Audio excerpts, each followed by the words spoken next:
Hello, Yarra. Hello, Gav. How are you? I'm well, thanks. Well, some would probably be watching or listening going, why am I chatting to you?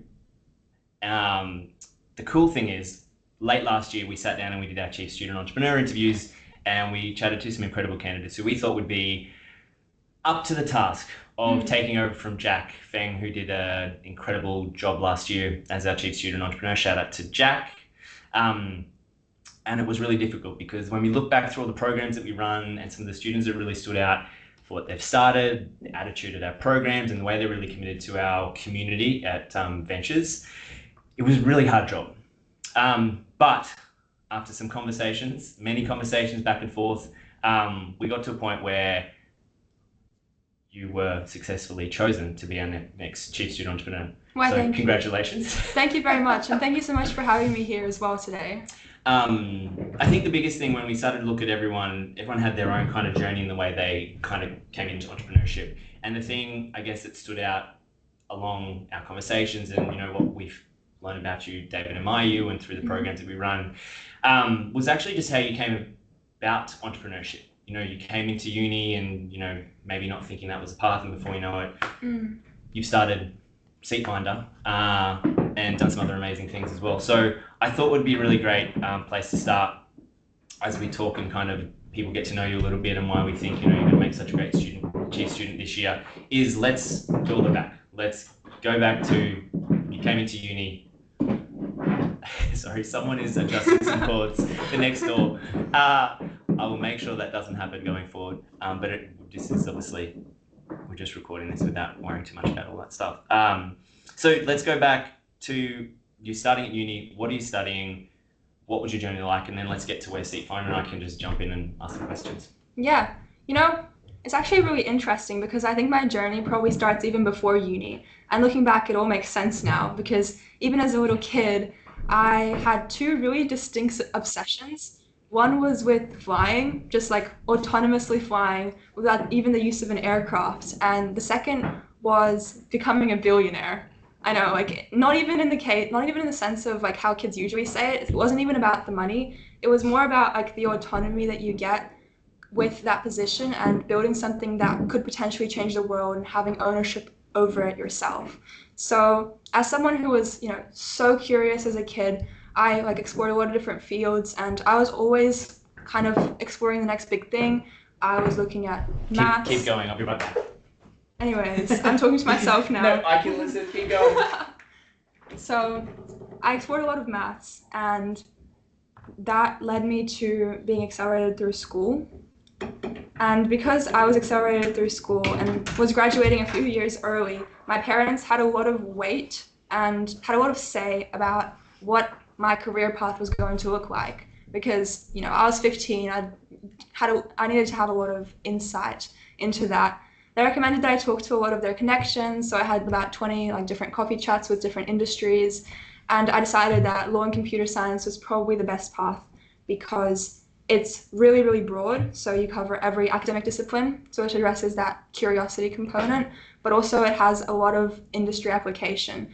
And my parents really wanted me to become a doctor. I know, it's like a big cliche. You've let them down. Well, I mean, look, I was way too squeamish to become a doctor. I couldn't even stand the sight of blood. But anyway, they basically said, "Hey, Yara, you're really good at arguing. Why don't you become a lawyer?" I was like, "Okay, fine. I'll be a lawyer. I'll do computer science too, because it's like the big STEM and arts combination, but on a higher level, because you do have that career application."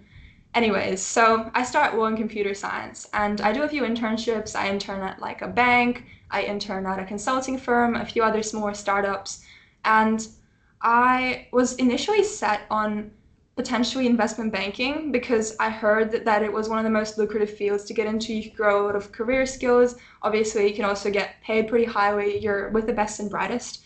I honestly didn't even think like entrepreneurship was an option because my parents kind of steered me away from that.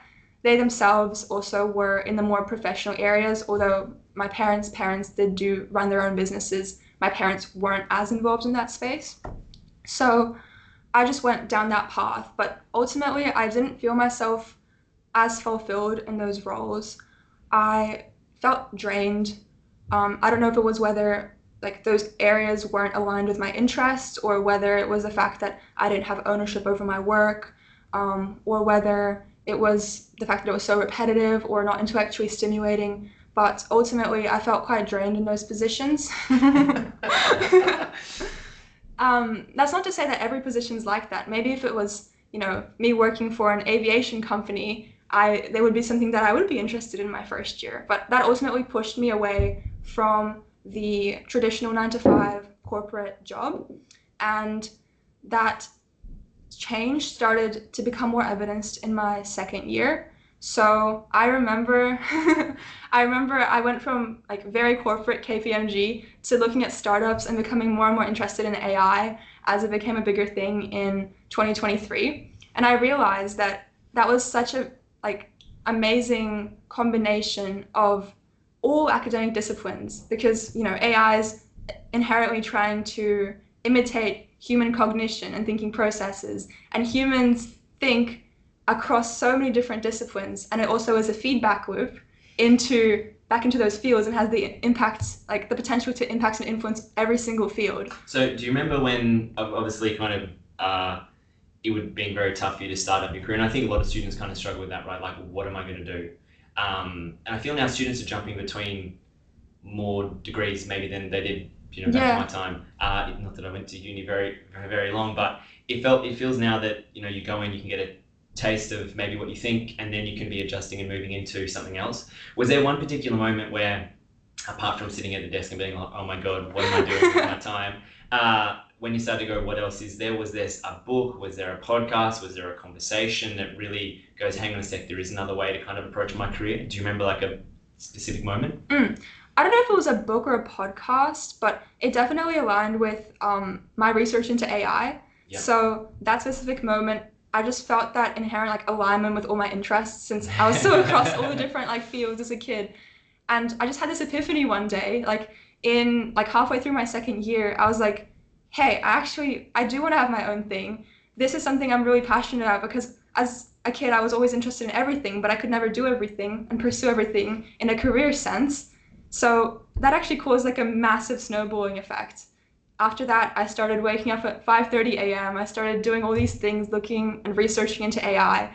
Then I did the StartMate Winter Student Fellowship. I did UQ Fellows, started becoming more and more involved into ventures. And then that's where I met my co-founder for Seat Finder, Nicholas, in Fellows. And then after that, it just caused me to take more and more action, because that feeling grew stronger and stronger and stronger. That epiphany that AI is something that resonated inherently with my passions as a kid spurred like a whole change and in direction into entrepreneurship. So I don't know if it was a book per se, but it's definitely a combination of books and things. Yeah, an avalanche of just me diving into that space. And I think from our conversations over the last, I guess, couple of months now, it's been really clear that you've got a very active mind and you'd like to be across a bunch of different things. And, that's going to be part of what we kind of work at over the next 12 months and getting a taste or a look into your brain. When you started to go through, it felt like you just dove straight in. When you make a decision, it doesn't feel like you are on the fence. It's like, cool, I want to know about this, and you really, really dive in. So out of the things you've done, was there, obviously the StartMate run incredible programs and accelerators and have the small bets fund, which obviously has been a help along your way as well. When students are starting to get interested, is there something you'd be like, I would recommend checking this out to get you starting thinking differently? Or is there something that kind of stands out? I think the student fellowship is a great starting point, just because if you don't know much about the VC space and you don't know much about how startups work in Australia, you get a lot of insight into that. Other than that, I would just say don't be afraid to follow your interests and dive straight in and actually research the topics properly, see what people are saying, instead of just saying, oh, I want to make my own thing. Actually go ahead and do the research and start building, because even if building doesn't work out in this sense, you're still learning the skills to be able to build something in the future, and it just starts a positive feedback loop. I think that's something that's kind of underrated. Is it's really hard a lot of the time and we've talked about asking people, do you have an idea? And a lot of people go, I don't really have an idea. It's really hard to think that you're capable of coming up with something. So you met Nick in the fellows, you came in and you did some of our programs. Which programs did you do? I went through Validate Yep. and Fellows and Hustle, and Okay. now we got accepted into iLab. Okay. I'm lucky we can mention that after. Oh, okay. It's going to be, Okay. but it's all good because it's coming out Yeah. after. No, that's awesome. And I think looking back at you meeting Nick in that, did you just say we connected? Did you share it like I love flying, I love travel? What was the moment you kind of met Nick and thought there's something here that you want to double down on and actually work with him on something? Yeah, it's interesting you say that, I want to start something but I have an idea. I was in the same position. Even though I was really into AI, I didn't really have an idea. I just thought that it really resonated with me and it got me out of bed every morning. So when I met Nick, we both obviously were aligned in the entrepreneurship space and we both really, really love travel. That's what brings us together. And especially because we're uni students, travel is really expensive. So we had to figure out ways to hack that. And he knew how to travel on points. He had churned credit cards before, and he introduced me to that space, which was so awesome. Like I got my Europe flights for $600 return last year, which was so incredible. And how much were they going to be? $4,000. Oh my gosh. Yeah. Okay. And that was with Etihad in Qatar, so it wasn't, dodgy airline or anything. That's incredible. Yeah, it was incredible. So Nick, you kind of hit it off around travel. He shared you what he was working on. You go, okay, let's go and build it. You start it. You go through Validate. You do Hustle. How long have you known each other at this point? Because I think a lot of the time it's really hard to think, I can find someone and then I can potentially spend the next decent amount of time with. How has it kind of been? You guys feel like you're really close now and, you're incredibly, like you're really meeting Nick as well. You kind of complement each other in a way. Did that just happen or have you spoke to other people about founding things or was Nick kind of your first conversation like I can actually do something with him? Yeah, so I have. When I went through the Start My Student Fellowship, you do a pitch on an idea that you have. So me, Amelia, and Arjun, they're two other UQ students, shout out to them. We created Insights Here, which is an AI data analytics platform for businesses, and it was meant to be an all-in-one solution. And that was kind of innovative at the time because OpenAI, they didn't really have any data analytics built-in tools. So it was pretty cool to build something from scratch with them. And we applied to the Women's Accelerator with that, and ultimately, we realized that it wouldn't work because they both had other things that they wanted to work on. And I found that being aligned and working full time on one idea is really important with founders. But yeah, we still talk to this day. They're really awesome people. And how it was different with Nick is when we met, neither of us were working on anything, but we were aligned with that vision of wanting to have something on our own. And I think we met, it was in October. It wasn't until July the next year that we started. Oh wow. That we started Seat Finder. Before that, we had a lot of different hustles. We tried designing websites using WordPress for other people, made some cash from that. We tried to do a chatbot integration agency into WordPress websites as well. And that still taught us so many skills, but ultimately it also taught me that you don't need an awesome idea to start. You can just start learning skills and building, and then figuring out how you would work with your co-founders, whether you're a good fit, and growing closer that way.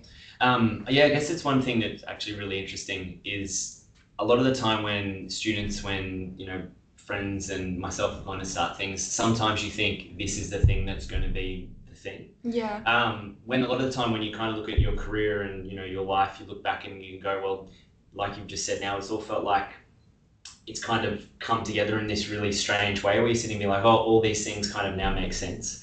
The most important thing when it comes to doing one of the programs that we do or other, communities, organizations do is it doesn't have to be about this being the idea that you do forever. I think it's that stacking of your skills that can happen over time really quickly. Like, you learn to code, you learn to do marketing, you kind of jump in, you have to learn how to do all these things that you don't usually get a chance, even if you do go work in an internship or get a role in a business, a lot of the time they're going to say, this is your job, go and do it. When you do your own thing, you're completely free to just learn things. So when you've been going through and learning things, has there been one thing that you're like, I love this, that you probably wouldn't have thought you really enjoyed before? That's an interesting question. So ultimately, I think I really love just being able to do whatever I want and learning. Like I just absolutely love that about entrepreneurship. If there is one thing I love about having my own business, I think it's got to do with talking to people and building something that is suited to their needs. I really, really love creating something that people love and use. And that spans across, software development, as well as marketing, as well as even the legal aspects of the company, which everything I can help out with given my degree. So probably that people-facing aspect of iterating products and making it the best possible thing it can be and helping as many people as possible. I always find when you go to start something, sometimes it really surprises you around what you actually end up enjoying. And even myself reflecting on things I've done, I've said no to a lot of things that I didn't actually think I'd like. But when you're in a situation where there's no one else to do it, no one else to rely on, you don't have a choice and you're kind of forced to do it. And now you can actually find these things you may not have thought you'd liked, and before you know it, like, oh my gosh. Yeah. Like you mentioned, you spent ages on marketing over the weekend. It's like, oh, yeah. You probably never would have thought doing a degree you're going to be doing some marketing. Never. So it's great to see the amount of like skills that you kind of develop. So you went through Validate, went through Hustle. That was our first year of running Hustle with Luke and Nir, which was great. How was that experience with someone like Luke, who, for those who don't know, founded Safety Culture, is one of, like, I guess, Australia's biggest success stories, and multi-unicorn at this stage. And Luke was kind enough to come in and work with Thomas on developing our program Hustle, which we're hopefully to do next semester. Luke, if you want to come back, that would be awesome. What was it like chatting to Luke, who's kind of, I guess, followed the pathway that you could be on with SeatFinder or could be on with another project that you kind of launched? What was that experience like? Yeah, it was so amazing. I think the key aspect that I enjoyed was having that, having the accountability to Luke, so that you had to build and continuously develop, and then he could see the progress of all the other startups and actually give us feedback at the very end. It was so amazing as well to be able to connect with all the other teams, because everyone was doing something so different. Like one guy was drop shipping Olympic barbells. No, not even barbell. So do you remember that do you remember that woman who was in the Olympic breakdancing competition? Yeah, he was drop shipping her outfit to people in America, and he made like 10K from that. Wow. I know, it was incredible. And other people were developing business softwares. Another girl was even running an agency from, I think she was outsourcing her team from somewhere in Asia, and she was originally from that country, and she had, I think. Yeah. She had amazing. Scaled it incredibly. Yeah. I find that the caliber and like the passion of those people was incredible. I think you framed that program really well as having Luke and Nir guide it. Yeah, and I think it's really, I mean, when you start something, it can be really lonely. When you're out in the world beyond uni, you are kind of almost sitting in your bedroom with friends, working it out and going along to startup events and everything. I think the thing that I've realized, and I'm only a few months in now, I think 4 months into my time at UQ, there's just so much support around you to make it easier to get going. And if you do have a question, being involved with something like Hustle or Validate, you've actually got people there who are building things, and you can ask and you can kind of learn from each other and bounce off problems you might be struggling with, or advice you need, or someone might have some expertise. So I find like while you're at uni, the biggest thing I realized is, oh my gosh, I wish I had this kind of support when I was trying to, get things off the ground, because you just miss out on a lot of those conversations out in the world, and you'd be taking advantage of them as well. So obviously now you've found Nick. And our other co-founder as well. Oh yeah, and who's the other co-founder again? Rohan. Shout out to Rohan. He's one of the best software engineering devs, as well as another friend of ours who's recently joined the team, Santiago. That's awesome. And are they all UQ? Yeah. How good. Yeah. So now you kind of met everyone, you started to build the product. What was that whole journey like from, okay, we've got something we think is pretty cool, we're going to go and build it, we're going to go and launch it. What was that kind of like? And maybe talk all the way up to where you are now with it. Yeah. So we initially decided we were going to go and build this in July. And we were still away. I was in Austria doing like a 2-week exchange, and I was coding in the back of my classes. And then when we came back, we were building it. I was focusing on the front end. Rohan was doing the back end and guiding everyone. There were a lot of technical considerations for our product as well. So we launched in October, and we didn't launch very publicly. We just posted into a few Facebook groups to get feedback and to iterate on our product. But the response we got was incredible. people really, really liked it. And So where'd you post that? in a few Facebook groups. Really? So what Facebook groups were you kind of saying, hey, check out this thing I built? Like, was it travel sites? Yeah. Okay. So how we went about it was we were building our product alongside growing a community on Facebook. We have, I think it was initially called Find Reward Seats in Australia. Now it's called seatfinder.tech. Love the name. Yeah. So I guess a tip there is name it after exactly what you're doing. Yes. And we grew it to like 2,000 people, but just by advertising that group and other Facebook groups that were similar. So, Velocity Frequent Flyer, Qantas Frequent Flyer, Australia's traveling to this country. And we just grew that community so that we could launch the product to our users, to our community, to the other groups. We got a pretty good response. We got some beta testers. And just jumping in there real quick, Yeah. So, and this is kind of like going back to the real basics. Because I think a lot of the time, founders kind of go, cool, I've got to start something, I've got to put money in to build it. How much had you spent by the time you started to like the Facebook group? Oh, nothing. Okay, so at the moment there's nothing, everyone's just building it. It was literally organic, you were going out and trying to grow that group. What kind of content were you posting in the Facebook group to get people engaging and chatting? In our Facebook group? Or Yes, yeah, in yours. I would say a lot of people started posting their own questions and we were answering them, but now we post a lot of reward seat alerts. That's what our competitors do as well. You post, we found this flight with our group, go check it out here, and then it drives more people to the platform. Yeah. Obviously, we were also posting how to accumulate points, how to redeem points, everything that was to do with our niche in our group as well as in other groups, and just referring them back to our group. And so Nick had a bit of a benefit because he was literally a reward seat junkie. He'd already learnt all the tricks and everything. So that's obviously really great when you can kind of share that information that is around, but people have to normally go and dig around and search for it. So you built, by posting that kind of content, you built that up to 2,000. What month are we in now? That was when we launched, so that was 2,000 by around October. Okay, so you started building in July. By October you had 2,000. And we launched. You launched in October. What was the first week like? Yeah, the first week was good. I mean, it broke a few times, so there were a few stressful things.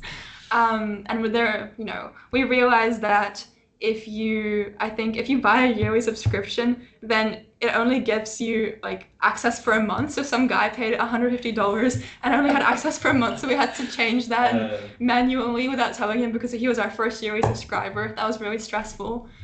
Besides that, the first week was pretty good. We just kept like engaging our beta testers, engaging other people, and like just getting more feedback, I guess. We didn't try and run any ads. We didn't try and post in too many Facebook groups because too many users could, potentially break our site. We didn't have a very strong website running. We only paid with Google Cloud credits for, not the most powerful version. But we thought it would be better to scale it up depending on user preferences rather than trying to immediately have like 50,000 users running millions of searches.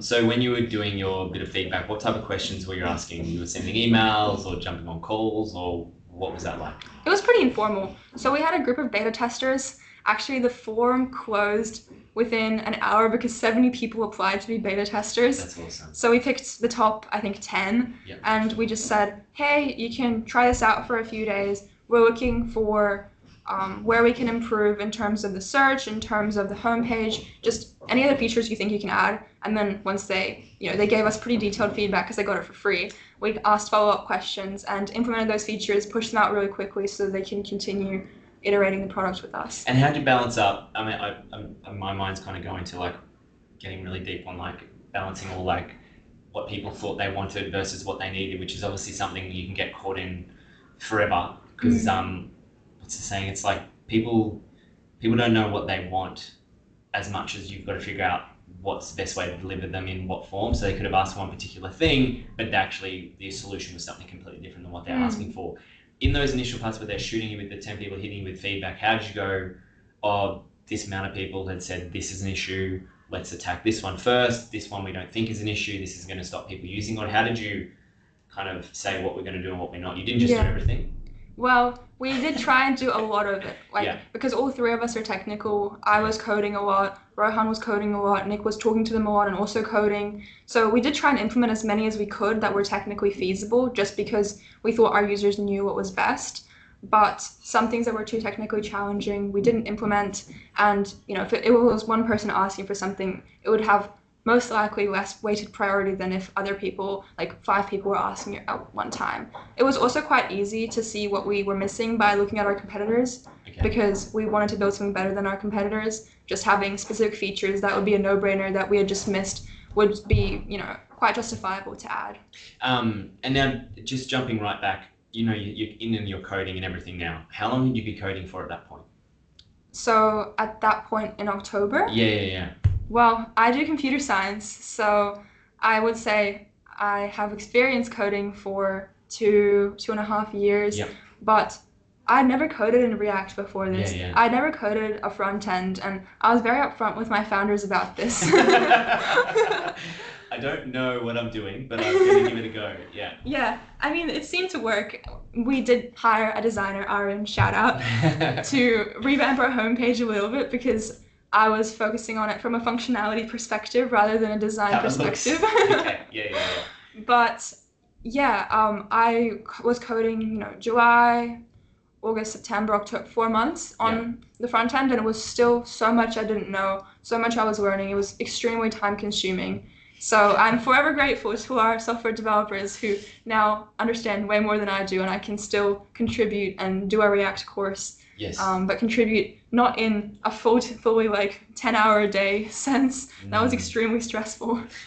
So yeah, when people are starting out and maybe have a software product that they're trying to work out, obviously there's a lot of tools now that make that so much easier. Have you noticed from when you started your computer science course 2.5 years ago, 2 years ago? Well, now it's 3 years ago. 3 years. 3 years ago, how much have you noticed how difficult it is to code?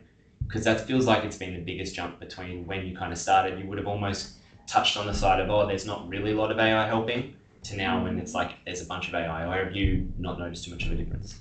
Do you mean in general in coding, or in terms of the startup that I have? Well, yeah, I mean, the coding you've been doing in the startup, or before you had the startup. So when you first started learning, to kind of now what you used to be doing until you had someone who could help out a little bit. Well, I still do. I'm doing a React course as we speak. Oh, how good. So yeah, did you notice a huge difference from when you started your computer science degree to now in terms of how easy it is? Well, yes, I did start in 2022, and ChatGPT was released at the end of 2022. Yeah. So I did the introductory subjects by hand. It was very, very different. Thankfully, we did have a lot of help. The tutors were very supportive, but I find that you are a lot more engaged in the content and actually learn a lot more if you're coding by yourself rather than if you're using AI. If you use AI to code, you might just forget what you were coding a week after you submit it, pretty much. So you find it better to do it yourself, because then it's kind of like you remember what you've done. It's a bit easy to keep track of. It's difficult. I think for the basics, you should definitely do things without AI and learn how it works. But as you go more into it and you understand how the languages work, it's okay to use AI for code that's repetitive, or code that you already know how to do. Like, you know how the implementation should work, so just save yourself the typing time and get AI to do it.